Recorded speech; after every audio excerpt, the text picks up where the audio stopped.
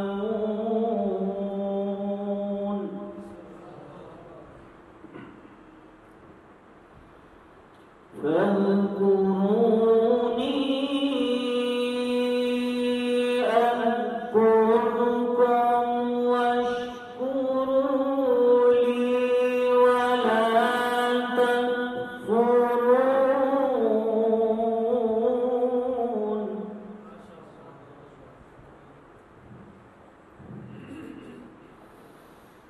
يا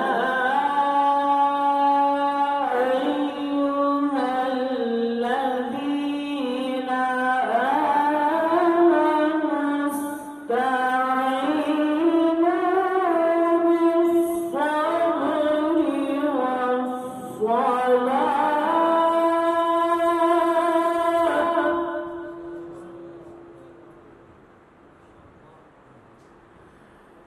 إن الله مع الصابرين.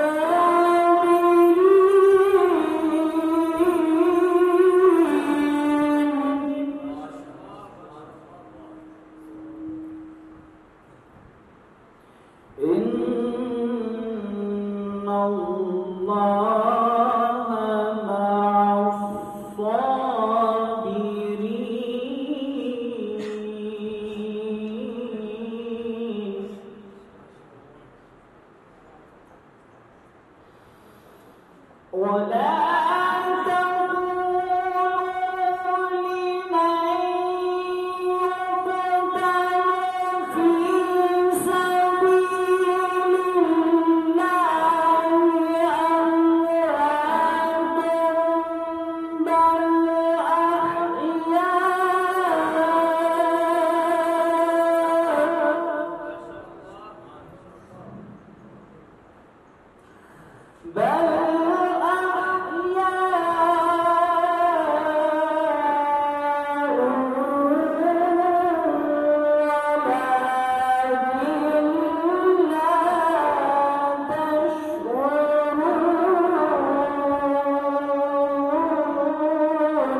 ونقص من الأموال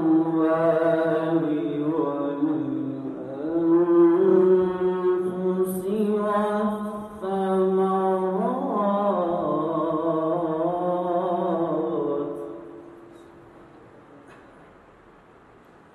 وبشر الصابرين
صدق اللہ العظیم.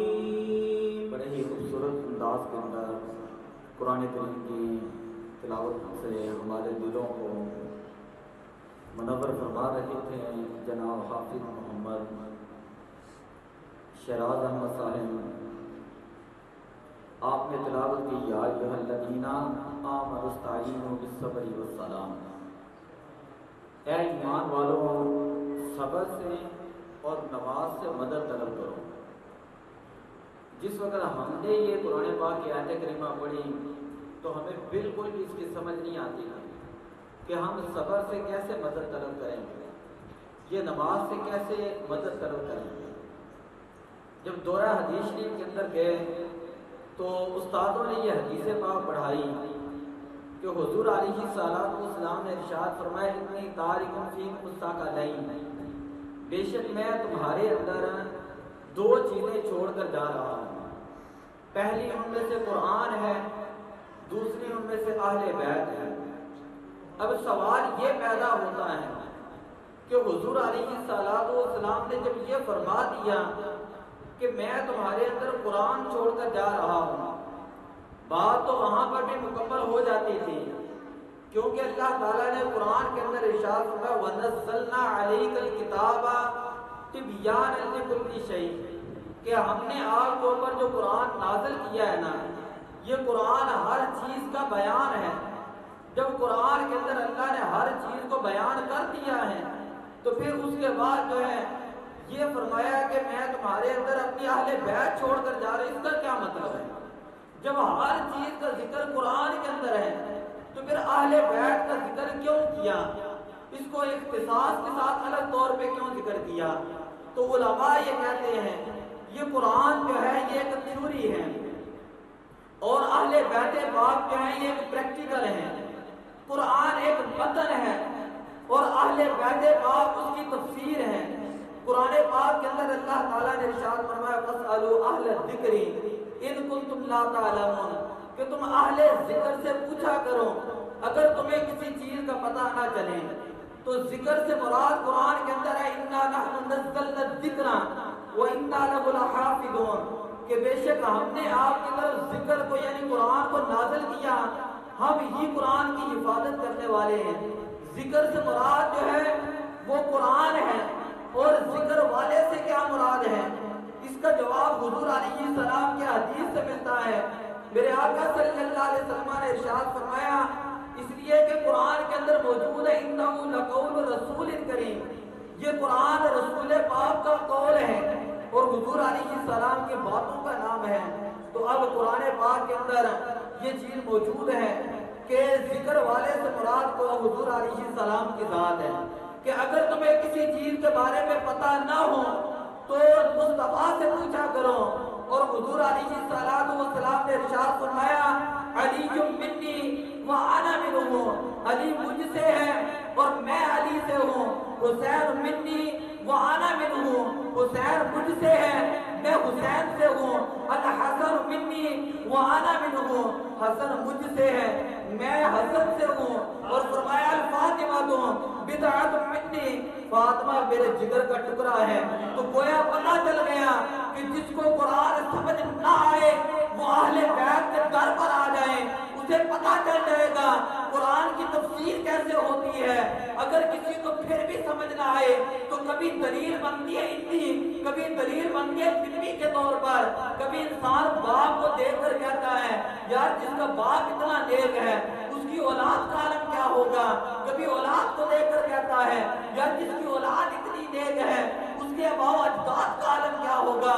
تو بلا تمہید و بلا مثال کہ جو شخص مصطفیٰ کریم صلی اللہ علیہ وسلم کے میدان طائف کے اندر پتھروں کو دیکھتا ہے, حضور کے صبر و استقامت کو دیکھتا ہے اور پھر بھی اپنی قوم کے لیے دعا کرتے ہوئے دیکھتا ہے, تو وہ بندہ یہ کہنے پر مجبور ہو جاتا ہے کہ یار جس نبی کے صبر کا یہ عالم ہے کہ وہ پتھر کھانے وہ پتھر مارنے والوں کو دیتے ہیں دعا. اکثر کوئی داؤ مثال ایسی کہ نبی ہو تو ایسا ہو کہ حضور علیہ السلام جو ہے وہاں پر صبر کرتے ہیں تو ہر شخص دیکھنے پر اور سوچنے پر مجبور ہو جاتا ہے. اگر میدان طائف میں پتھر کھا کر بھی حضور صبر کرتے ہیں تو وہ بندہ سوچتا ہے جس کے نانا کے صبر کا عالم یہ ہوگا تو میدان کربلا میں حسین کے صبر کا عالم کیا ہوگا. اور جو شخص جو ہے امام حسین کے میدان کربلا کے اندر صبر کو دیکھتا ہے اور حضرت امام حسین رضی اللہ تعالیٰ عنہ ہر لاشہ مبارک اٹھانے کے بعد جو ہے اللہ کی بارگاہ میں یہ دعا کرتے ہیں وہ صبر دے الہی جس میں خلل نہ ہو, تیروں پہ تیر کھاؤں اپنوں پہ بل نہ ہو. اللہم رضم کے قضائی کا, اے اللہ میں تجھ سے تیری رضا چاہتا ہوں. وہ تسلیم امریکہ وہ تسلیم امریکہ, اے اللہ میں تیرے فیصلے کے اوپر اپنا سر جھکاتا ہوں. یا غیاث المستغیثین, تو وہ بندہ سوچنے پر مجبور ہو جاتا ہے یار جس کے نواسوں کا صبر ایسا ہے اس کے ماں باپ علی کا صبر کیسا ہوگا, فاطمہ کا صبر کیسا ہوگا, حسن کا صبر کیسا ہوگا, اور مصطفیٰ کریم صلی اللہ علیہ وسلم کا صبر کیسا ہوگا. اگر کسی کو صبر کی تفسیر سیکھنی ہو تو وہ اہل بیت پاک کی ہسٹری کو پڑھ کر دیکھ لے, اور اگر کسی کو نماز کی مدد کی تفسیر دیکھنی ہو تو وہ میدان کربلا میں امام حسین رضی اللہ تعالیٰ عنہ آپ کے سجدے کو دیکھ لیں کہ اکیلے امام حسین ہیں اور وہ 72,000 یزیدی ہیں وہ سامنے موجود ہیں.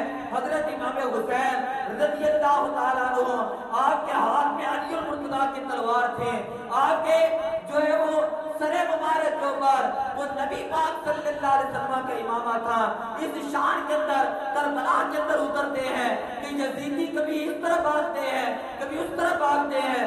جب انہیں پتہ چل جاتا ہے کہ یہ علی کا صاحبزادہ ہے, یہ نبی کا نواسا ہے, اسے تلوار سے نہیں روکا جا سکتا, تو انہوں نے یہی کہا کہ اب ہم کربلا کے اندر اذان پڑھتے ہیں, اس لیے کہ اس اذان کے وقت کوئی چیز جو ہے وہ خاموش نہیں رہتی.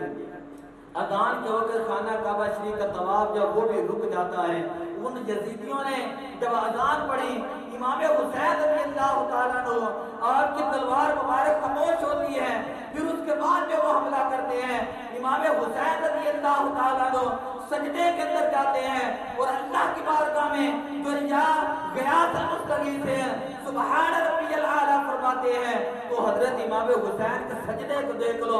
آج ہمارے ہاں گھروں کے اندر نماز پڑھنا مشکل ہے، قالینوں کے اندر نماز پڑھنا مشکل ہے، لوگ کہتے ہیں اسلام پر عمل کرنا مشکل ہے۔ یہ امام حسین کا سجدہ ہے کہ امام حسین رضی اللہ تعالیٰ عنہ نے میدان کربلا کے اندر سجدہ کیا، اور ایسا سجدہ کیا کہ جب دمشق کے بازاروں کے اندر پہنچتے ہیں، ایک بندہ قرآن کی تلاوت کرتا ہے، امام حسین نیزے کے اوپر قرآن پاک کی تلاوت فرماتے ہیں۔ سامعین محترم، یا ایھا الذین آمنوا نستعین بالصبر والصلاۃ، کہ اے ایمان والو صبر سے اور نماز سے جو ہے وہ مدد طلب کرو۔ اگر کسی بندے کو صبر کا معنی سمجھ میں نہ آتا ہو، وہ میدان کربلا کا نقشہ دیکھ لے۔ جس کو نماز کا مفہوم سمجھ نہ آتا ہو، وہ اہل بیت پاک کے 10 روز کے خیموں کے اندر گزرنے والے ان دنوں کا حساب کر لے، اس بندے کو پتہ چل جائے گا کہ یار اسلام پر عمل کرنا تو اس وقت مشکل تھا جب سامنے تلواریں تھیں، اب تو گھروں کے اندر اے سی ہیں، دنیا جہاں کی نعمتیں موجود ہیں۔ تو دعا ہے کہ اللہ تعالیٰ ہمیں جو ہے وہ نماز پنجگانہ با جماعت ادا کرنے کی توفیق عطا فرمائے۔ میں نے وقت زیادہ لے لیا، اس کی معذرت۔ تو اب میں بارگاہ رسالت پاک صلی اللہ علیہ وسلم میں ہدیہ عقیدت پیش کرنے کے لیے پہلے دعوت دیتا ہوں حضرت علامہ مولانا قاری القرآن جناب قاری محمد علی حمزہ جماعتی صاحب، نعرہ تکبیر۔ صلی اللہ علیہ یا رسول اللہ وسلم علیہ یا حبیب اللہ، صلی اللہ علیہ یا رسول اللہ وسلم علیہ یا حبیب اللہ۔ ذرے اس خاک کے تابندہ ستارے ہوں گے، کیا تو سبحان اللہ۔ ذرے اس خاک کے تابندہ ستارے ہوں گے، حضر اس خاک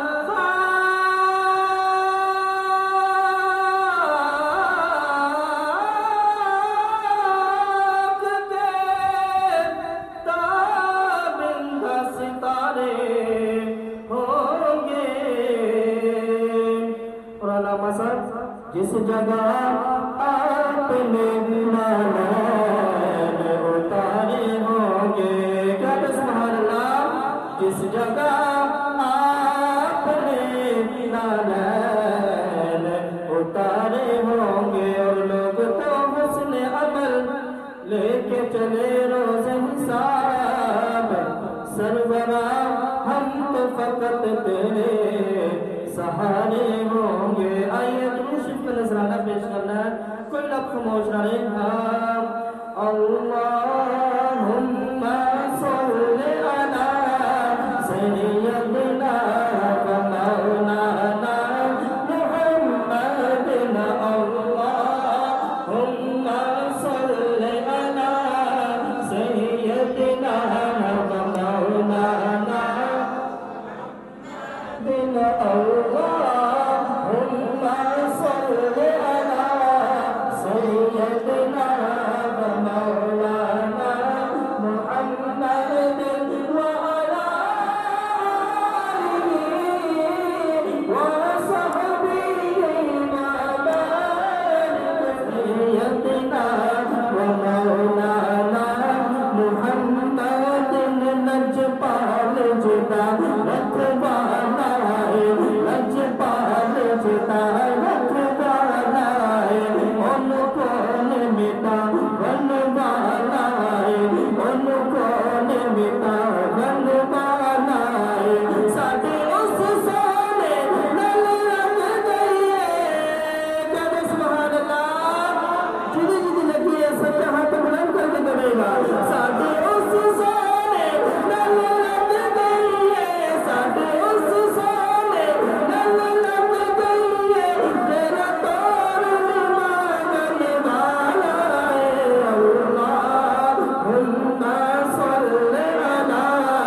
سيدنا ومولانا محمد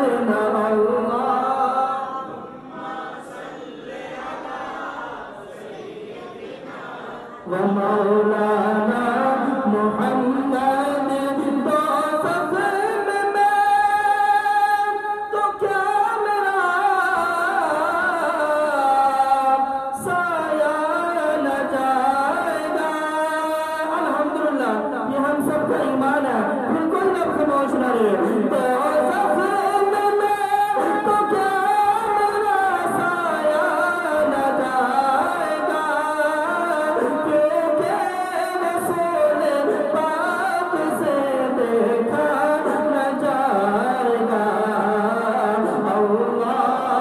اللہم صلی علی سیدنا و مولانا محمد، جت میرے حضور دا ڈیرا ہے، جت میرے حضور دا ڈیرا ہے، اوتھے رہندا سدا سویرا ہے، اوتھے رہندا سدا سویرا ہے۔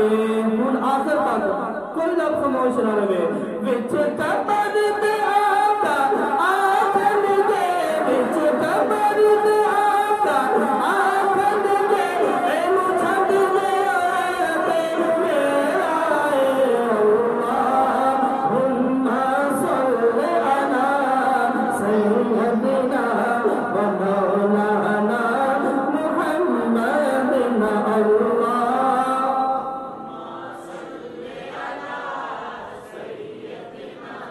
ومولانا محمد، جب حسن تھا ان کا جلوہ نما انوار کا عالم کیا ہوگا، جب حسن تھا ان کا جلوہ نما انوار کا عالم کیا ہوگا۔ ہر کوئی فدا ہے بن دیکھے، ہر کوئی فدا ہے بن دیکھے، دیدار کا عالم کیا ہوگا۔ اللہم صلی علی سیدنا محمد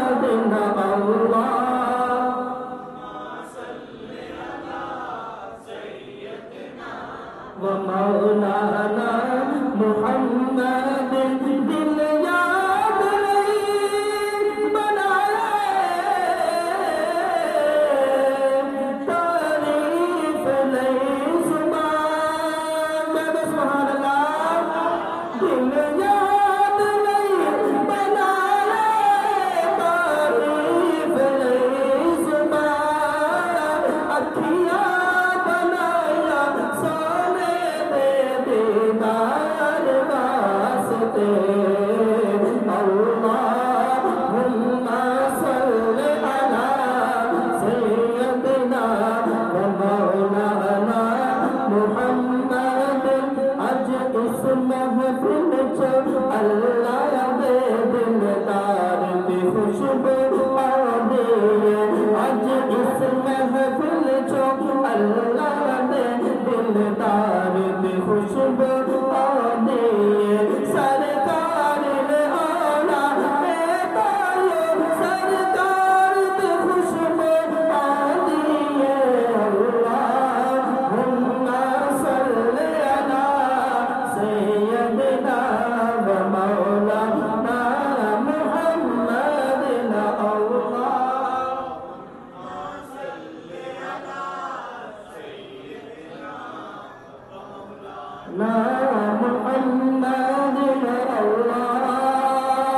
اللہم صلی علی سیدنا و مولانا محمد۔ سبحان اللہ۔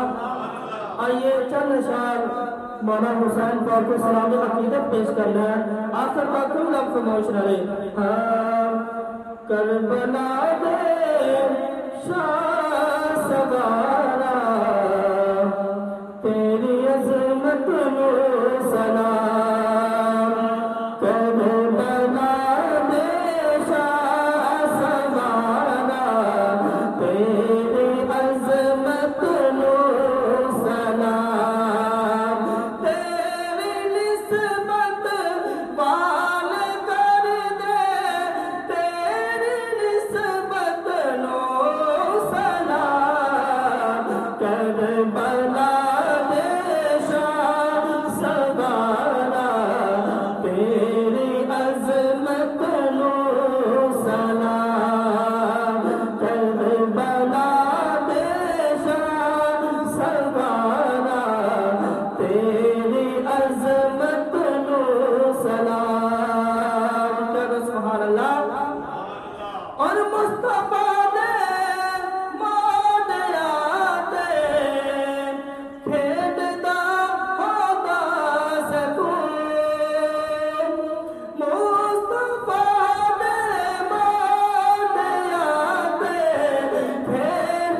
شہادت نو سلام تیری نسبت پال کر دے تیری نسبت نو سلام کر بنا دے شاہ سوارا تیری عظمت نو سلام۔ یقین کریں انتہائی خوبصورت انداز کے اندر حضرت علامہ مولانا قاری استاد الحفاظ محمد علی حمزہ جماعتی صاحب کلام پیش کر رہے تھے۔ حسین گر شہید نہ ہوتا تو گھر گھر میں یزید ہوتا، حسین گر شہید نہ ہوتا تو گھر گھر میں یزید ہوتا، نبی کی سنت عیا نہ ہوتی خدا کے گھر میں اذان نہ ہوتی، بشر کے چہرے پہ زنگ ہوتا انسان کا کوئی اور ہی رنگ ہوتا، حسین اللہ کا سپاہی جس کی ٹھوکر میں بادشاہی، حسین انقلاب کی وہ کتاب لایا جس کا عنوان ہے شہادت، شہید زندہ تا قیامت، رکھتے نہیں لوگ بچوں کے نام بھی یزید پر، رکھتے نہیں لوگ بچوں کے نام بھی یزید پر، تو نے حسین یزید کو گالی بنا دیا، قتل حسین اصل میں مرگ یزید ہے، اسلام زندہ ہوتا ہے ہر کربلا کے بعد۔ حضرت ام سلمہ رضی اللہ تعالیٰ نے بیان کرتی ہیں کہ جس وقت حضور علیہ السلام کربلا میں حاضر تھے، دوپہر کا وقت تھا، میں قیلولہ کر رہی تھی، میرے خواب کے اندر حضور علیہ السلام تشریف لائے اور آپ صلی اللہ علیہ وسلم سے میں نے عرض کی یا رسول اللہ کہاں سے تشریف لا رہے ہیں؟ تو حضور علیہ السلام نے ارشاد فرمایا شہید تو قتل الحسین آنفا۔ پیچھے یہ کافی لمبی روایت ہے کہ حضور علیہ السلام نے بچپن ہی کے اندر خبر دے دی تھی کہ ان ابنی ھذا قتل، میرا یہ بیٹا مقام طف جسے ہم کربلا کہتے ہیں، کرب بھی فارسی کا لفظ ہے، بلا بھی فارسی کا لفظ ہے، کربلا کہتے ہیں وہاں پر یہ شہید کیا جائے گا۔ آپ فرماتی ہیں کہ حضور علیہ السلام نے میدان کربلا کی مجھے مٹی دی ہوئی تھی، میں ہر روز اس کو دیکھتی، تو جس وقت حضور نے فرمایا کہ یہ مٹی خون بن جائے گی تم سمجھ لینا کہ حسین جو وہ شہید ہو چکے ہیں۔ فرماتی ہے جب میں خواب سے بیدار ہوئی اور میں نے وہاں پر فوراً اس شیشی کو دیکھا جس کے اندر مٹی تھی، تو وہ مٹی جو وہ خون بن چکے تھے، مجھے پتا چلا کہ امام حسین کربلا کے اندر شہید کیے جا چکے ہیں۔ سامعین محترم میں آپ کو صرف 3 چیزیں بتاتا ہوں اور اس کے بعد ہم آخری نعت پڑھتے ہیں۔ پہلی بات اپنے ذہنوں کے اندر یہ رکھ لیں کہ حضرت امام علی مقام، امام حسین، امام حمام، سید الشہداء رضی اللہ تعالی عنہ آپ حق پر تھے، اور یزید جو ہے پلید فاسق اور فاجر جو تھا یہ باطل پر تھا۔ حقیقت میں یزید شرابی تھا، زانی تھا اور بے نمازی تھا۔ حضرت امام حسین رضی اللہ تعالیٰ عنہ کو جب اس نے بیعت کے لیے کہا تو آپ نے فرمایا کہ مجھ جیسا شخص جو ہے تیرے جیسے فاسق اور فاجر کے ہاتھ پر بیعت نہیں کر سکتا۔ تو اگر بندہ برائی کو دیکھے تو شریعت کا قاعدہ ہے یا اپنے ہاتھ سے روکے، نہیں روک سکتا زبان سے روکے، نہیں روک سکتا تو دل کے اندر برا جان لے۔ تو یہ شریعت کا قاعدہ، اگر گناہ دیکھ کر خاموش رہیں شریعت اسے کہتی ہے یہ گنگا شیطان ہے۔ تو حضرت امام حسین رضی اللہ تعالیٰ جب یہ سارے معاملات دیکھے تو آپ نے فرمایا کہ میں اس کی بیعت نہیں کروں گا۔ اور یہی کسی شاعر نے کہا کہ شاہ است حسین، بادشاہ است حسین، دین است حسین، دین پناہ است حسین، سردار ندان دست در دست یزید، حقہ کے بنا لا الہ است حسین۔ یزید باطل پر تھا، اس کی 3 علامات ہیں۔ پہلی وجہ یہ ہے کہ یزید نے نبی کی آل کو شہید کیا ہے، یزید نے نبی کی آل کو شہید کیا ہے، لہذا اس وجہ سے اس کا یہ عمل کافروں جیسا عمل ہے، اور علماء نے یہ لکھا ہے کہ اس کے اوپر لعن طعن کر سکتے ہیں، اس کو فاسق اور فاجر کہہ سکتے ہیں۔ لیکن اس کے کفر کے بارے میں حضرت امام اعظم ابو حنیفہ سے لے کر اعلیٰ حضرت رحمۃ اللہ تعالی علیہ تک علماء نے جو وہ سکوت اختیار کیا ہے۔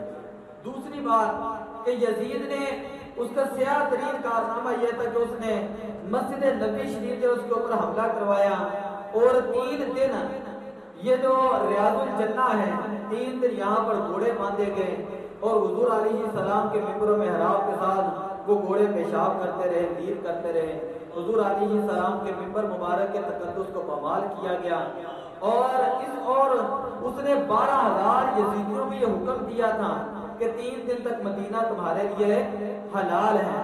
اور یہ یزیدی لوگ یہاں پر آئے اور انہوں نے یہاں پر آ کر 10,000 صحابہ تابعین تبع تابعین کو شہید کیا، جس کے اندر 700 قرآن کے قاری تھے، اور 1,000 خواتین باپردہ ان کے ساتھ جو ہے ان کو جو ہے وہ ظلم و ستم کا نشانہ بنایا۔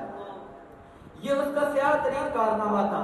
اور اس کے بعد آخری سیاہ کارنامہ یہ تھا کہ یزید نے جو ہے وہ خانہ کعبہ شریف کے اوپر حملہ کروایا کہ 2 مہینے محرم اور صفر میں یزیدی فوج نے خانہ کعبہ کا محاصرہ کیا، اور جیسے ہی ربیع الاول شروع ہوا 3 ربیع الاول کو یزیدی فوج نے وہاں پر پتھر برسائے، خانہ کعبہ شریف کا غلاف جل گیا، اور اس کے اندر جو ہے وہ خانہ کعبہ شریف کی چھت جو ہے وہ گر گئی، اور اس کے اندر جو ہے حضرت ابراہیم علیہ السلام نے جس جانور کو ذبح کیا تھا اس جانور کے سینگ اس چھت کے اندر تھے۔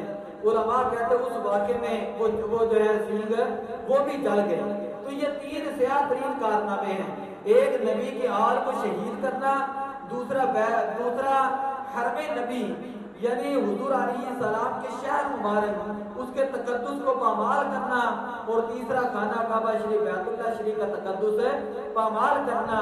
تو یزید وہ پلید ہے، اسی لیے آج تک لوگ جو ہیں امام حسین کی بارگاہ میں خراج عقیدت پیش کرتے ہیں۔ آپ امام حسین کا مزار پاک دیکھ لیں، لوگوں نے سونے کی اینٹیں لگائی ہیں، انہیں سونے سے درد نہیں، لیکن آپ یقین کریں دنیا کے اندر رہ کر کوئی بندہ یہ نہیں بتا سکتا کہ یزید کی قبر کہاں پر ہے۔ یزید کی قبر کا نام و نشان تک جو ہے وہ مٹ چکا ہے۔ وہ جو مسجد امویہ شام کے اندر دنیا کے عجائبات میں سے ہے، اور اس مسجد اموی کے اندر یزید نے جب تخت لگایا، میں آخری بات کرتا ہوں، یزید نے جب تخت لگایا اور اس کے سامنے حضرت امام حسین رضی اللہ تعالیٰ عنہ کے سر مبارک پڑا تھا، اور وہ چھڑی لگا رہا تھا اور کہہ رہا تھا کہ میں نے اپنے بدر کے بڑے بڑے لوگوں کا بدلہ لے لیا۔ حضرت زید بن ارقم رضی اللہ تعالیٰ عنہ پورے صحابی تھے، وہ فرماتے ہیں بدبخت اس چھڑی کو پیچھے کر دیں، میں نے اپنی زندگی میں کئی مرتبہ حضور علیہ السلام کے ان لبوں کا بوسہ لیتے ہوئے دیکھا ہے۔ وہ یزید کہنے لگا اگر تمہاری سفید داڑھی کا حیا نہ ہوتا میں تمہارا سر قلم کر دیتا۔ حضرت زید بن ارقم رضی اللہ تعالیٰ عنہ بڑے دلیر صحابی تھے، آپ نے کہا بدبخت تجھے میری سفید داڑھی کا حیا کا پتہ چل رہا ہے، ادھر سے نبی کی آل کا پتہ نہیں چل رہا، تجھے نہیں پتا کہ حضور علیہ السلام نے فرمایا تھا حسین مجھ سے ہے میں حسین سے ہوں۔ اس کا مطلب کیا ہے؟ اس کا مطلب یہ تھا کہ حسین مجھ سے ہے کہ میں حسین کا نانا ہوں، اور نواسے اور پوتے جو ہیں وہ بڑوں سے ہی ہوتے ہیں۔ کربلا تک جو ہے حسین مصطفیٰ سے تھا، اور فرمایا حسین منی وانا من الحسین، کربلا سے قیامت تک جو ہے میں حسین سے ہوں گا۔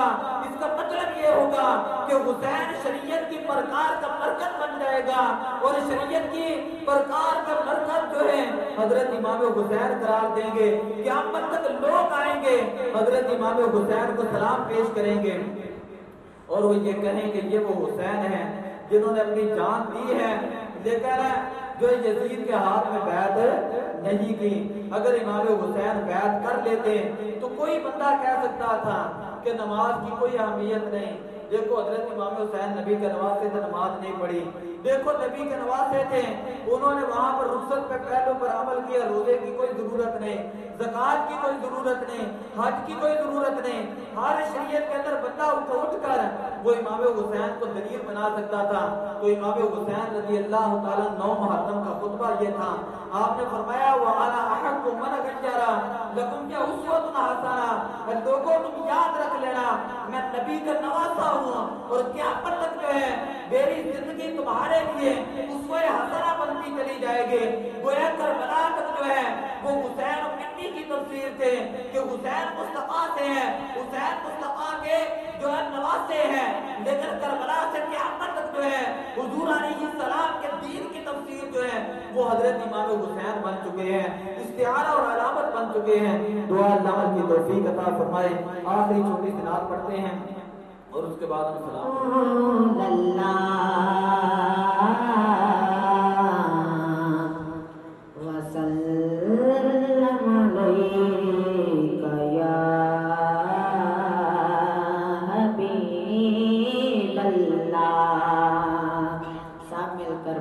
صلی اللہ علیہ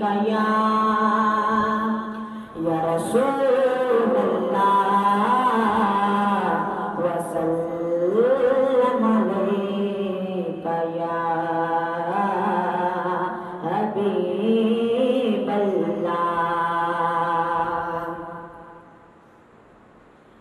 ایک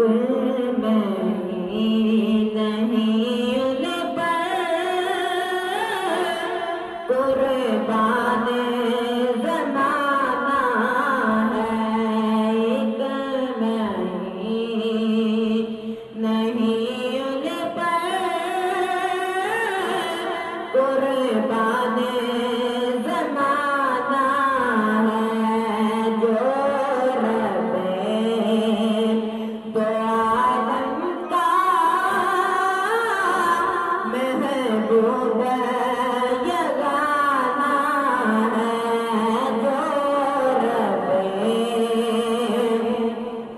دو عالم کا محبوب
تو اللہ کی بارگاہ میں نظر مان لو کہ حسن اور حسین ٹھیک ہو گئے تو 3 دن کے روزے رکھنے، جس طرح کی شرعی نظر ہوتی ہے۔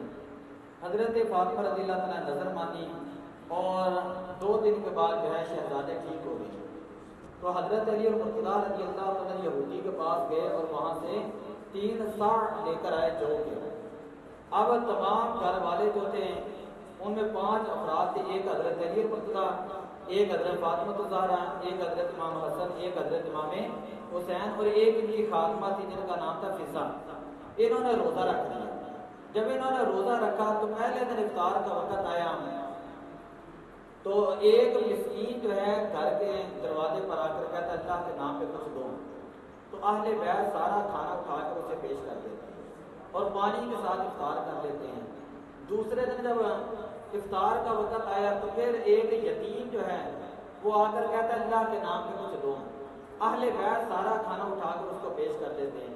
تیسرا دن جب آتا ہے تو اہل بیت جب افطار کرنے لگتے ہیں تو ایک قیدی آتا ہے اور قیدی آ کر کہتا ہے اللہ کے نام پہ کچھ دو، اہل بیت کو سارا کھانا اٹھا کر اس قیدی کو دے دیتے ہیں۔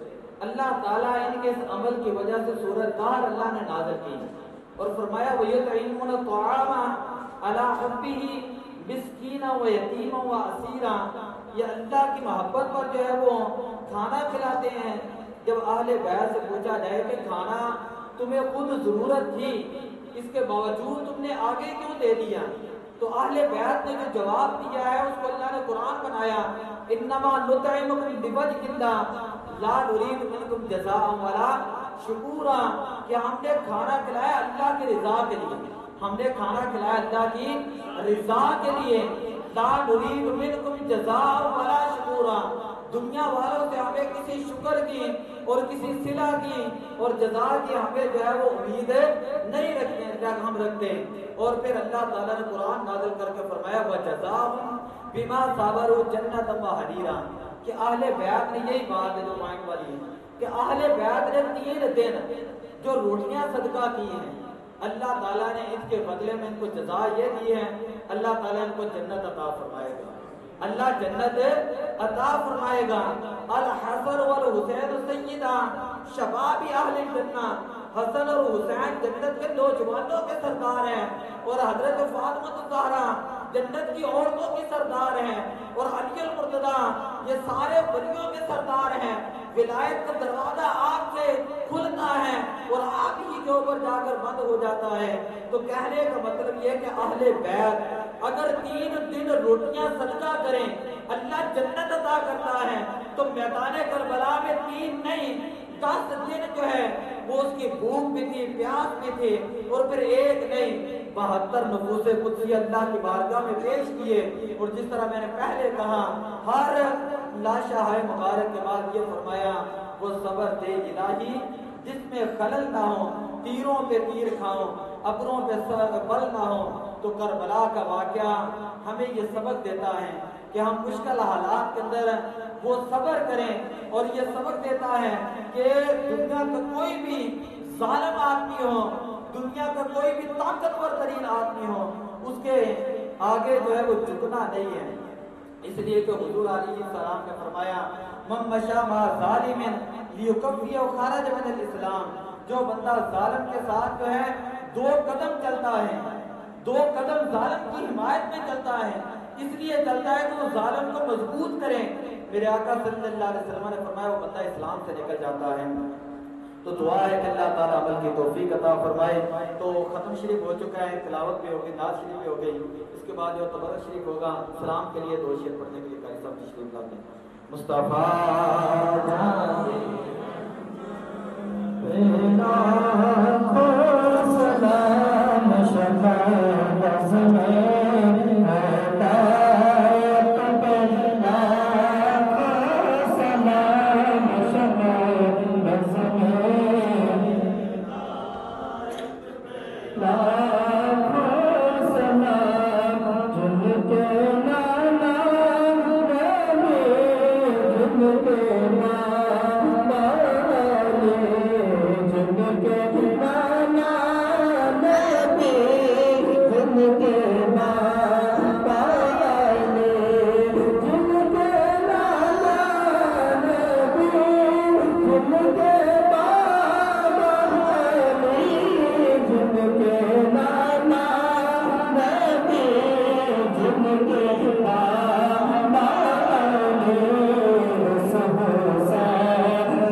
لاکھوں سلام جس نے کربلا میں ادا کر دیا اپنے نانا کا وعدہ وفا کر دیا سب کچھ امت کی خاطر فدا کر دیا گھر کا گھر سب بے خدا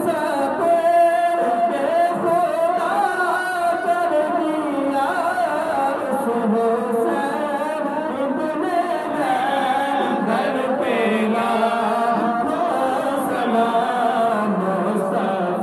سلام مصطفیٰ جان رحمت میں لاکھوں سلام شمائے بز میں تم پہ لاکھوں سلام اے خدا کے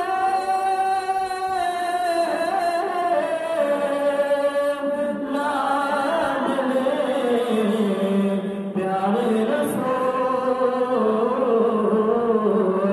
یہ سلام آج ذرا ہو قبول وہ بھرپور طریقے کے ساتھ جو محفل پاک تبرک جو بھی ہو سکا ہم زیادہ سے زیادہ اہتمام کریں دعا اللہ تعالیٰ عمل کی توفیق عطا فرمائے اللہم صلی علی سیدنا و مولانا محمد وعلی آلہ و اصحابہ سیدنا و مولانا محمد مبارک وسلم وصلی علیہ یا الہی ہم سب کی حاضری اپنی بارگاہ میں قبول و منظور فرما جتنے مسلمان پریشان حال ہیں ان کی پریشانیوں کو دور فرما یا الہی جو تلاوت کلام پاک ہوئی نعت شریف پڑھی گئی منقبتیں پڑھی گئی یا اللہ جو احادیث پاک بیان کی گئی اس تمام کا ثواب جو ہے تیری عظیم بارگاہ میں پیش کرتے ہیں قبول و منظور فرما تیرے پیارے حبیب علیہ السلام کی بارگاہ میں بطور تحفہ پیش کرتے ہیں قبول و منظور فرما حضور علیہ السلام کے وسیلہ دلیلہ سے صحابہ کرام تابعین تبع تابعین شہداء اذان شہداء احد شہیدان کربلا کی بارگاہوں کے اندر درجہ بدرجہ پیش کرتے ہیں قبول و منظور فرما حضور علیہ السلام کے توسل سے نبی اکرم صلی اللہ علیہ وسلم کے والدین کریمین طیبین طاہرین مرحومین مغفورین کی عظیم بارگاہوں کے اندر درجہ بدرجہ پیش کرتے ہیں قبول و منظور فرما نبی اکرم صلی اللہ علیہ وسلم کے ازواج مطہرات ابنات طیبات کی عظیم بارگاہوں کے اندر پیش کرتے ہیں قبول و منظور فرما یا اللہ اس ختم پاک کا ثواب خصوصاً بالخصوص یہاں پر محفل کے اندر جتنے احباب بیٹھے ہیں ان کے جتنے عزیز و اقارب میں سے بچے بوڑھے جوان مرد و عورت جو دنیا سے پردہ کر چکے ہیں تمام کی روحوں کو اس کا ثواب پیش کرتے ہیں قبول و منظور فرما میری والدہ دادا دادی نانا نانی عالم تمام کی روحوں کو اس کا ثواب پیش کرتے ہیں قبول و منظور فرما جو بے اولاد ہیں نیک نورینہ اولاد عطا فرما یا اللہ جو اولادوں کی وجہ سے پریشان ہیں ان کی اولادوں کو ہدایت کلی عطا فرما یا اللہ جو بیمار ہیں شفا عطا فرما یا اللہ حافظ شراح صاحب کی والدہ بیمار ہیں ان کو صحت و تندرستی عطا فرما قبلہ قاری صاحب مسجد کے ان کے والد صاحب ان کی اہلیہ بیمار ان کو شفا عطا فرما اس کے علاوہ یا اللہ قاری محمد علی حمزہ جماعتی کے والد صاحب کو مسئلہ دے یا اللہ ان کو صحت تندرستی عطا فرما یا اللہ جو بھی بیمار ہیں انہیں شفاء کاملہ عاجلہ نصیب فرما جو مقروض ہیں بارے قرض سے نجات عطا فرما جو تنگ حال ہیں یا اللہ تنگ دستیوں کو دور فرما ہر ایک کو وسیع رزق عطا فرما یا اللہ پنجتن پاک کے صدقے سے شہیدان کربلا کے صدقے سے جتنے احباب دور و نزدیک سے سفر کر کے آئے ہیں وقت نکال کے آئے ہیں یا اللہ ان کی پریشانیوں کو دور فرما یا اللہ ان کے گھروں کے اندر اپنی رحمتوں کا نزول فرما یا اللہ ان کے کاروبار اور رزق کے اندر برکت عطا فرما یا اللہ تنگی تکلیف محتاجیوں سے دور فرما ہماری نسلوں کو آج بیت پاک کا وفادار بنا یا اللہ ہمارے دلوں کے اندر نبی پاک صحابہ کرام اہل بیت پاک اولیاء کرام علماء کرام کی محبت کو پیدا فرما یا اللہ جو رشتوں کی وجہ سے پریشان کی رشتوں کی حفاظت فرما یا اللہ جو رشتوں کی وجہ سے پریشان ہیں ان کی غیبی مدد فرما جس کے دل میں جو نیک تمنا ہے یا اللہ تو بہتر جان تو اس کو قبول و منظور فرما صلی اللہ تعالی علی رسولہ خیر خلقہ سیدنا و مولانا محمد وآلہ وسلم